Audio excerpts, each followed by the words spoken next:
Up next I have an amazing lady. We've all heard of Cini and Marc Walker-Stevens, and we've got Marc's auntie here today that would just like to say some nice words on behalf of the family and from her heart about everything that's happening. So welcome to Suzy.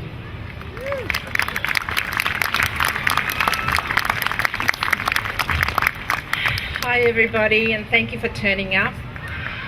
Well, what can I say? It's been a very, very, very trying time. Very heartbreaking, very traumatic for Chase, for Marc and Cini. One thing that I did speak to Marc about was, I told him that I was coming here. His message was, please let everybody know that we really, really appreciate the support that we're getting. As you know, all the 3 children have been vaccinated. So this is, we've got to get this story right. Media has got this story wrong. And there's a lot of lies in this case. So, we do really appreciate it. And I think when we stand up together collectively, we can get things done. If we sit back and think, well, it's not going to happen to me, it is going to happen. Because we see governments changing, law and legislation without any consultation with the community. And this is one of the things that happens. And before we know it, we're all in trouble. I think Marc and Cini are probably going to be the catalyst to this. And I think that we need to keep supporting this and getting this going, because this is probably the case that's actually made Australians, mums and dads, more aware of what's happening. And we've seen a lot of injustice here. And we hope, that we can see Chase, bring him back home real soon. We're very, very concerned because we know what works and we know what doesn't. We know that mums and dads, their love is the best kind of medicine that you can give a child. And without that, the spirit dies, the soul dies, and we need mums and dads to be engaging with their children. You brought this child into this world. You should have a right as to whether your child is vaccinated or not. I've got 2 children, and I tell my kids, when you have children, it should be your right, because you've brought your child into this world.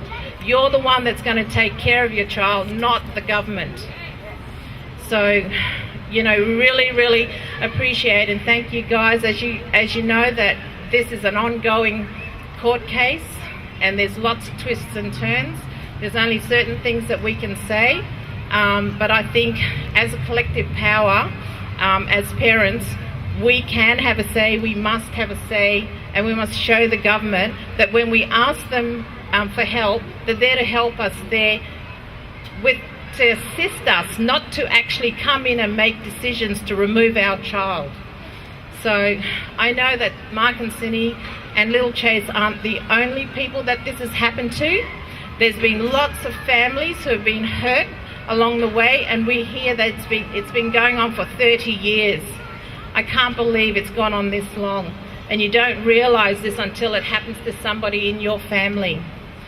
So keeping that in mind, I would really love for us to give, a minute of silence to all those families who have never been given their child back, that are still in the system, or those who have been given their children back but have had to fight tooth and nail.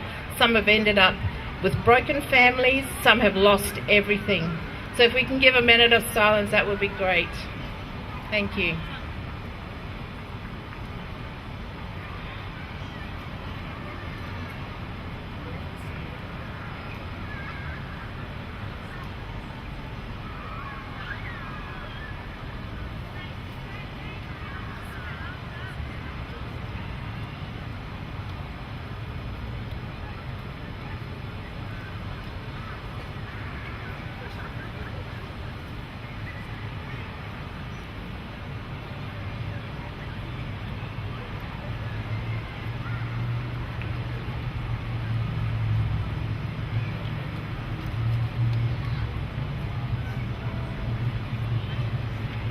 I just want to say Thank you guys for your support.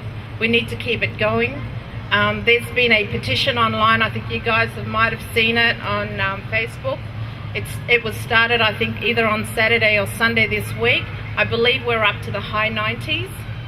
You know, this is the petition that has to go to Malcolm Turnbull. So if you guys can just get on there, and for those who haven't signed it, please sign it, because I think that's really important. Let's just stick together. Thank you.